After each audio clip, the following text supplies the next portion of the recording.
AMS Moto est présenté par Attache Remorque Québec. Beneva, en collaboration avec Pro Performance. Adrénaline Sport.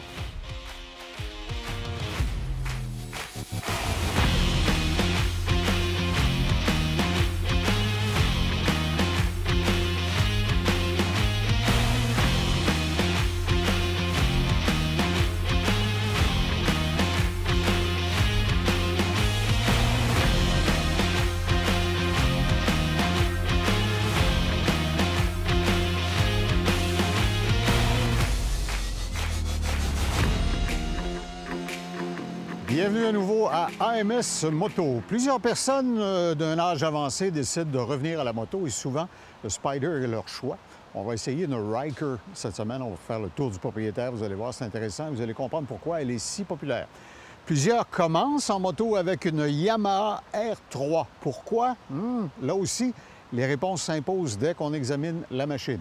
Si on voyage hors de nos frontières, est-ce qu'il y a des limitations sur la couverture de notre assureur? On en parlera avec les experts de Beneva. Vêtements et prévention, est-ce que ça va ensemble? Ben oui, Sport VL a plein de solutions vestimentaires qui sont aussi des éléments qui vont vous mettre à l'abri des blessures. Et finalement, avec Steve Gauvreau de l'École de moto Centre-Ville, on va se demander quelle serait donc la moto idéale. Installez-vous, on y va.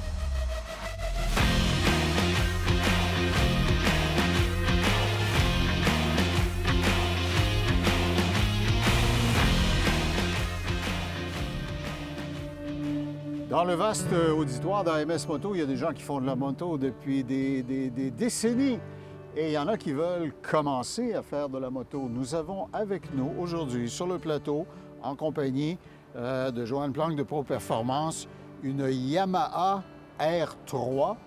C'est une machine dont l'esthétique est absolument magnifique, qui privilégie la simplicité et dont tu me disais, mon cher Joe le Français, que les gens qui veulent s'initier à la moto, c'est souvent leur première moto. Exactement, on est sur une petite machine, un moteur bicylindre et donc, qui ne coûte pas cher de plaque, qui permet d'avoir une machine donc, qui ne coûte pas cher, facile à prendre en main, facile à utiliser pour faire sa propre expérience et puis justement pouvoir se développer avec des bonnes bases.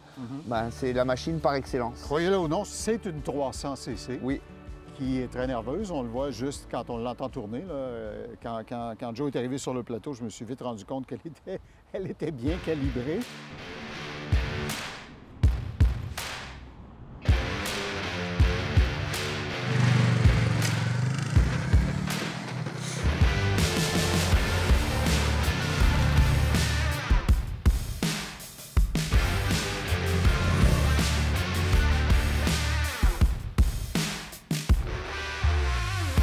Effectivement, puisqu'elle ne compte que 300 cc, comme tu l'indiquais, elle passe sous le radar de tout ce qui s'appelle les surprimes et tout ça. Là. Et c'est pas une moto à risque, c'est une belle moto avec un look sport, mais sécuritaire. Et... Ouais. Les carénages sont très bien faits et je faisais le tour tout à l'heure avant qu'on démarre les caméras et je me disais où Yamaha a-t-il ou a-t-elle réussi à faire des économies pour l'offrir à un prix d'entrée qui est attrayant? Et tu m'expliquais que bien qu'on ne le voit pas au premier coup d'œil, il y a effectivement moins de technologie embarquée là-dedans que dans une machine de guerre. Là. Effectivement, il n'y a pas de partie électronique, de traction control. On a quand même l'ABS parce que c'est très sécuritaire et puis dans la rue. Mais il n'y a pas de traction control, il n'y a pas de quick shifter pour passer les vitesses sans toucher à la clutch. Donc ça, c'est quelque chose qui permet de limiter le coût de fabrication et de garder un prix relativement bas sur la machine. Alors, si vous venez de vous initier à la moto, vous voulez chevaucher votre première monture, on se disait à la blague tout à l'heure que retenez bien à l'esprit tous les conseils que vos moniteurs vous ont donnés dans votre cours de formation, parce qu'effectivement, il y a moins d'électronique embarquée qui pourrait corriger des erreurs un peu simplistes là, que vous seriez tenté de faire si vous oubliez votre formation. Là. Alors, néanmoins, esthétiquement, elle, comme on disait dans mon coin de pays, elle punch dans le Kodak. Les roues sont d'aluminium, elles sont anodisées Et c'est véritablement une technique que Yamaha maîtrise parfaitement. Ah. C'est spectaculaire. C'est à la perfection, ouais. Effectivement, une qualité de finition vraiment... C'est la même chose que sur une MT, par exemple. Oui, exactement, exactement. Une Ok. MT, il existe une R7, des R1, des choses comme ça. Dans toute la gamme Yamaha, ils attachent beaucoup d'importance à la finition de leur machine. Tout à fait. Les miroirs sont d'une surface adéquate, alors jamais on risquera de faire une fausse manœuvre. C'est intéressant. Et le carénage, il n'est pas énorme à l'avant, mais je suis certain que comme le pilote travaille en position plus couchée, il doit faire le travail. Oui, on a quand même des guidons bracelets, des demi-guidons qui nous donnent une position un petit peu en avant. Donc avec le fairing et le pare-brise, ça permet de bien dévier, d'être bien protégé.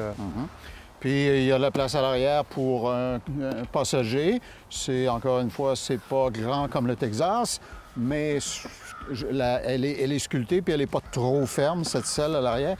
Puis les repose-pieds sont à une bonne hauteur. Alors, Oui, voilà, on a un bon espace entre la selle passager et les repose-pieds. Donc pour un passager, éviter qu'il soit trop plié sur la moto. Donc c'est ce qui va donner du confort à la personne. OK. Les livrets, Joe, de couleur, évidemment, on a le bleu typique, là. Quoi d'autre dans le catalogue? Il y a le coloris noir aussi qui permet d'avoir une machine beaucoup plus discrète. Oui. Il y a eu des coloris 60e anniversaire, blanc et rouge, Oui. qui sont vraiment belles des années passées. Le Yamaha Ouais, c'est vintage. ça. Donc Yamaha cherche toujours un petit peu la nouveauté au niveau des coloris pour avoir une machine différente et facilement remarquable dans la rue. Alors, vous avez la simplicité, un prix d'entrée, un prix d'accès et un équipement qui est tout à fait adéquat. Et la fiabilité légendaire et l'efficience technique de Yamaha, tout ça mélangé dans une monture d'à peine 300 cc. Alors, vous trouverez mieux si vous êtes capable. Alors, la R3, on en a dans le marché un peu, vous en avez en inventaire? On en a quelques-unes? plusieurs en inventaire, oui, effectivement. Parfait. Donc, Alors, vous voyez, si vous vous lancez dans le monde merveilleux qu'est le nôtre de la moto, c'est fort probablement une moto que vous devriez mettre sur votre courte liste de magasinage afin de trouver ce qui va vraiment faire de votre première saison quelque chose de vraiment satisfaisant. Joe, merci beaucoup. Merci. Bonne saison.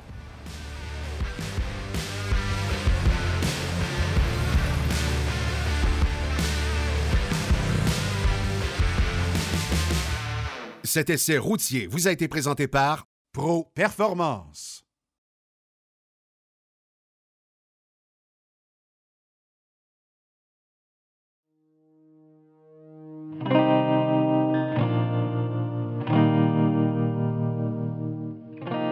Vous avez probablement déjà constaté quand quelqu'un jouit d'une notoriété dans un secteur d'activité, les gens sont à l'aise d'aller vers ces personnes et dire « Donnerais-tu un conseil? » Steve Gauvreau de l'École de moto Centre-Ville se fait souvent demander « Steve, quelle est la moto idéale? » Et je sais que tu passes tous tes temps libres à scruter tout ce qu'il y a sur le marché et tu as fait une acquisition qui te rend particulièrement heureux. Vraiment, vraiment. Ça faisait 4 ans que j'en voulais une, avec les valises d'ailleurs. Puis je vais vous expliquer. Dans le fond, le monde cherche tout le temps la moto idéale. Bon, c'est sûr que ça dépend de la personne, ça dépend de nos besoins. Mais bref, pour moi, la moto idéale, c'est une moto qui réagit bien au chemin du Québec. Donc un bon débattement, genre moto-aventure. C'est ça, de suspension. Tenir compte de ma grandeur, donc une moto sport-aventure, mais basse. Ta grandeur, vous savez que Oui. ni Steve ni moi, on ne sera jamais recrutés par la National Basketball Association. Ça n'arrivera pas. Non, OK. non. Et l'assise du siège est très basse. Très basse. C'est une moto qu'on peut enlever. Les valises, ils sont immenses. Donc, on peut faire du touring avec ce genre de moto-là. La poignée est excellente. C'est un 800, le moteur. Donc, on n'en manque pas. Pour monter les côtes de Charlevoix, là, pas de problème. c'est merveilleux. OK. Donc, c'est le vrai beau compromis que je trouve pour les routes du Québec. Mais c'est personnel à chacun. La position est idéale de conduite. La jambe légèrement par en dessous, on peut se relever. Des fois qu'on trouverait un trou au Québec, Ouais, quelque part. ça arriverait. C'est peu Donc, probable. on est dans la position idéale pour réagir. Puis Uh-huh. quand on est confortable et droit, on fait de la moto longtemps. Puis tu as même une protection contre le vent qui est modulable, là, qui est très Oui. adéquate, là, sans aucun doute. Un pare-brise fait une immense différence. On prend un exemple. Ce qui est à la mode présentement, c'est qu'ils appellent ça des neck bikes. Là. Des cycles déshabillés, une belle lumière en avant. Mais on est au Québec ici, il fait froid. À l'automne, on gèle. Au printemps, on gèle. Un petit pare-brise de même fait toute la différence. Et s'il y a une option intéressante à rajouter, les poignées chauffantes. Mhm. Et cette moto-là, sans tout révéler, c'est une moto qui avait très, est-ce que je l'ai dit? très peu de kilométrage. Et c'est une 2014? 2014, 146 km au compteur. Donc, même pas un réservoir d'essence de consommer. OK. Alors, quand je vous dis qu'il passe son temps à écumer tout ce qu'il y a à l'annonce intéressant. Et Steve, je pense que c'est aussi un témoignage intéressant sur le fait que quand les gens viennent à l'école de moto Centre-Ville, la variété de ton parc de moto, quand on veut s'y initier, si vous êtes une dame ou si vous êtes quelqu'un comme nous deux qui n'est pas très grand, vous allez avoir dans le parc automobile de l'école, parc moto, je devrais dire, moto-mobile, on va inventer le terme. Motomobile. Le genre de moto qui pourrait vous permettre de voir si vous êtes vraiment destiné à ça, à ce modèle-là. Bien, tu sais, ce que j'aime ici, c'est de faire essayer un vaste choix de moto pour essayer de trouver la position idéale de conduite pour notre physionomie. OK. Alors, École Moto Centre-Ville, écolemoto.com. Trouvez-nous sur les médias sociaux et sur Facebook et sur le web. Steve, merci. Tellement hâte de l'essayer. Oui, je vois ça. Là.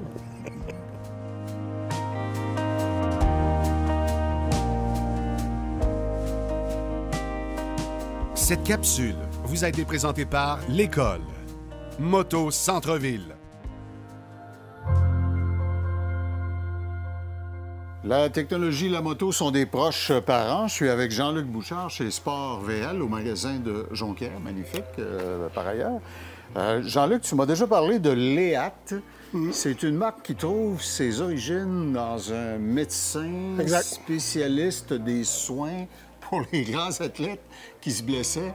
Alors, il a développé une passion pour la prévention des blessures et ça a découlé dans cette ligne de vêtements. Exact. À la base, lui, c'est un médecin qui traitait les pilotes en moto, peu importe qui se blessaient.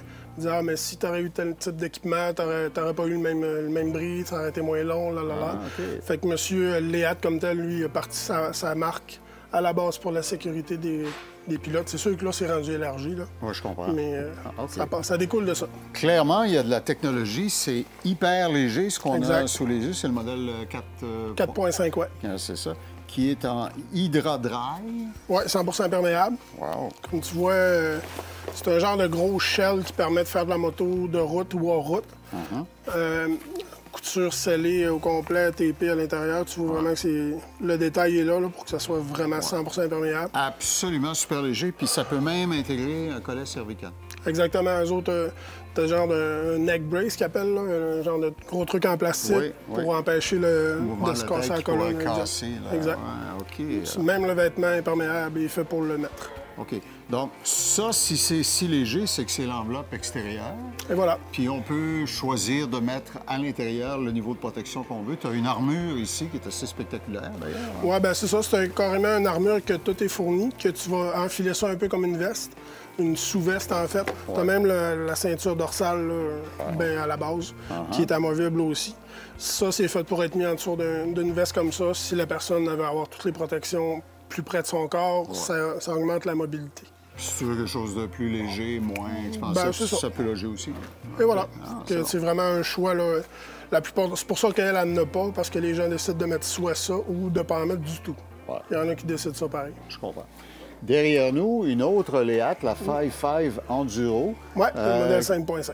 Si vous êtes un habitué des émissions de chasse et pêche, je ne sais pas un équipement pour aller à la chasse et à la pêche, mais ça pourrait presque. Ouais, à la limite, oui. C'est bien dessiné pour beaucoup de logabilité. Donc, quand on veut plein de choses sur soi. Oui. Très léger, lui aussi. Les protections ne sont pas intégrées dans celui-là, donc ça vous amène aussi avec à choisir une protège-coude séparément ou peu importe où pas en mettre, peu importe. C'est vraiment un modèle ça, qui résiste un petit peu à l'eau. C'est pas 100% imperméable comparativement à l'autre.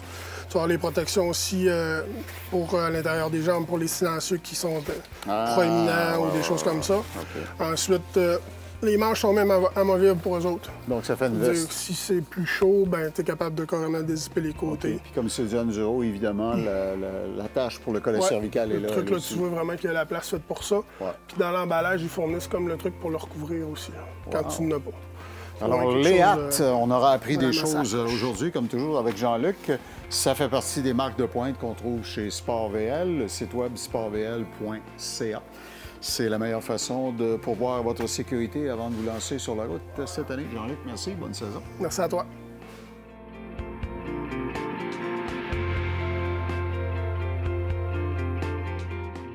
Ce segment vous a été présenté par Sport VL.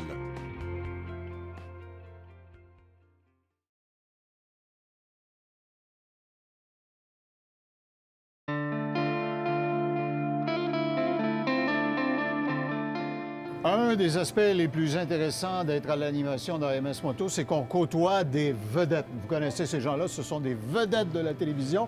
Michel Boilly, notre pilote, et notre ami Jérôme Barreto, qui est sur son fauteuil de prédilection, une Spider Ryker.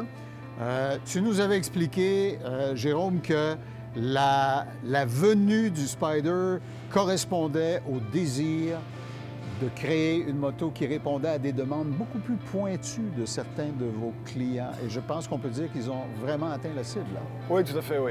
Oui, tout à fait. On a vraiment un produit qui est vraiment atypique, qui est vraiment fait pour le plus grand nombre. Plein de possibilités de configuration, beaucoup de sécurité, beaucoup d'avantages, beaucoup de confort, beaucoup de personnalisation, je l'ai déjà dit. Mais voilà, on a une palette de moteurs également importante, donc il y en a vraiment pour tous les goûts. Michel, tu as piloté des Rykers? Oui, Claude. Et tu es bien placé pour dire Je peux te c'est quoi confirmer la que sauce particulièrement le Ryker, moi j'aime m'amuser avec une machine, particulièrement le Ryker, je sais pas si tu te souviens, on l'avait essayé à Montmagny sur la piste, et même les pneus sentaient un peu le chauffer à la fin de la balade. C'est une petite machine qui est tellement le fun, ça donne un gros sourire, ça donne... C'est vraiment la machine dans la gamme des Spyder la plus funnée à conduire, la plus tripante. Puis, comme tu disais, Jérôme, il y a beaucoup de personnalisation. J'en ai vu sur la route qui avaient mis des thèmes de couleurs variés, des accessoires.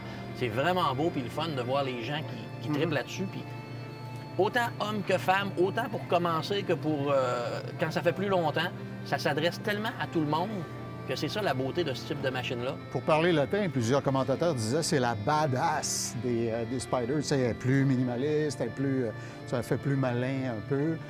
Plus attitude. Oui. Plus... Est-ce que tu remarques des particularités chez le client type qui entre dans la salle de montre chez vous et qui dit « Ah, c'est celle-là, c'est celle-là ». Oui, c'est ça qu'ils veulent, parce qu'effectivement, aujourd'hui, les gens savent qu'il y a beaucoup d'agréments. C'est vraiment un go-kart en termes d'utilisation. C'est vraiment le terme. Comparaison. C'est vraiment le go-kart, c'est prime, il n'y a pas de vitesse, on est sur une marche avant reculons. Donc c'est facile de prise en main, on est vraiment comme sur un skidoo. Si on va plus vite, on va dans le déhanché.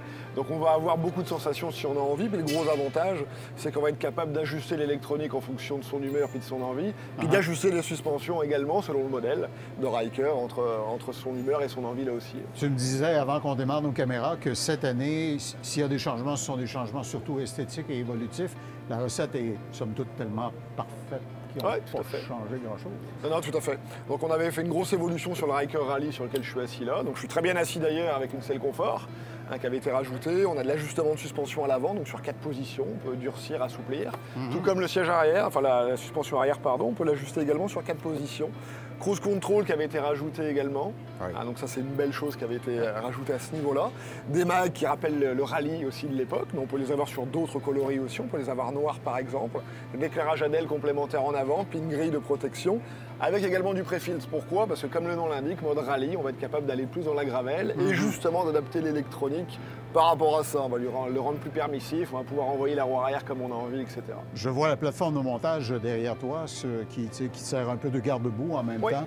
Bien que la plupart des gens qui veulent aller pour le Ryker sont des gens qui veulent une approche esthétique minimaliste.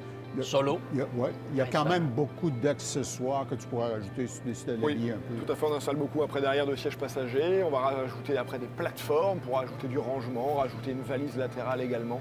Il y a beaucoup de possibilités là-dessus. Et l'année dernière, Jérôme nous a fait sourire en nous annonçant, et maintenant c'est confirmé, que les coûts d'assurance pour le fait de vouloir circuler avec une Spider, c'est ça.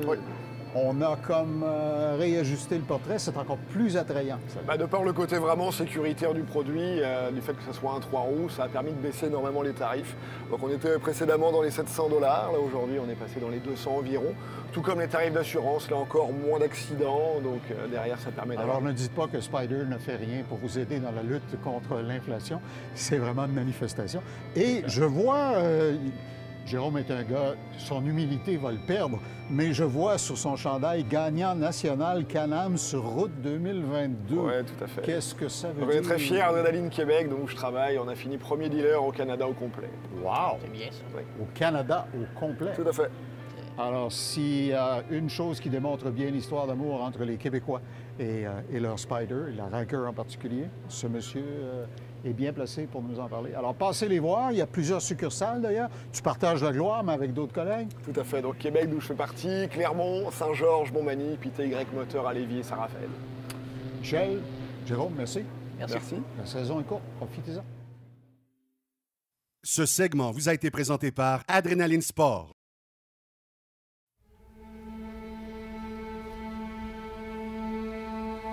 Faites l'expérience, vous allez constater, comme moi, que quand on suit des groupes de gens qui font du mototourisme, qu'on les voit passer dans notre quartier, ou boulevard Laurier, ou n'importe où, si on regarde les plaques, on voit que les gens voyagent de plus en plus loin, s'éloignent de leur Nouveau-Brunswick ou de leur Ontario ou même de leur Colombie-Britannique. On est avec Pierre Duchesne de Beneva. Pierre, quand on a l'intention de voyager outre nos frontières, imaginons qu'on veut aller aux États-Unis, par exemple, Ouais. est-ce qu'il y a des dispositions particulières dont on doit aviser notre assureur ou qui vont s'appliquer si on a un sinistre? Ben oui, il peut en avoir. Premièrement, c'est si on sort du Québec, c'est peut-être d'ajuster sa limite de responsabilité civile pour avoir un montant peut-être supérieur à 1 million, avoir un montant de 2 millions. Comme ça, si on cause des dommages à autrui, on va avoir une protection qui va être... qu'on a plus de chances qu'elle soit suffisante. Voilà. Donc ça, c'est une chose.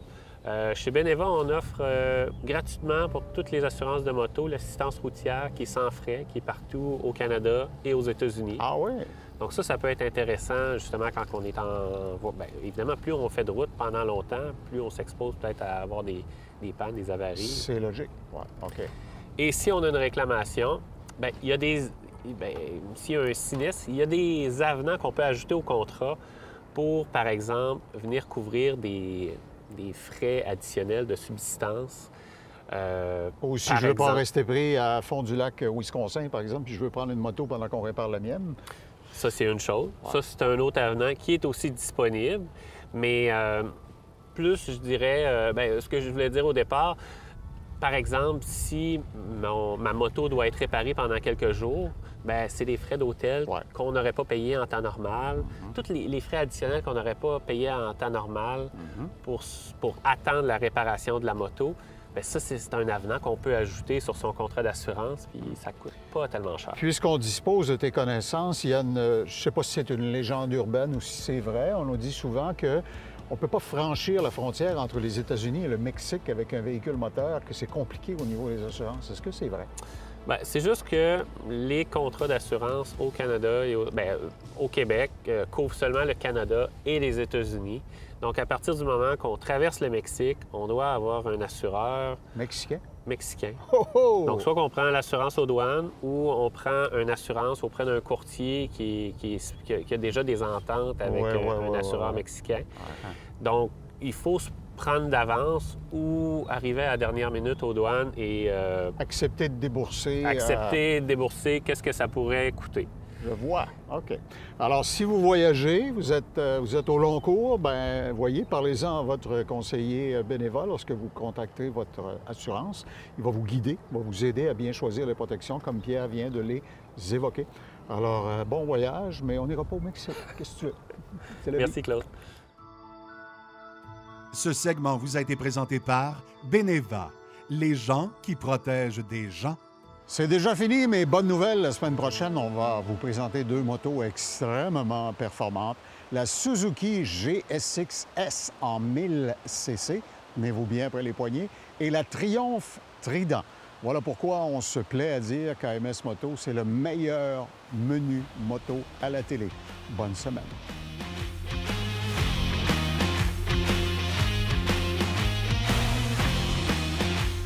AMS Moto vous a été présenté par Attache Remorque Québec.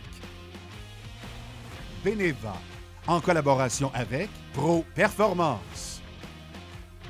Adrénaline Sport,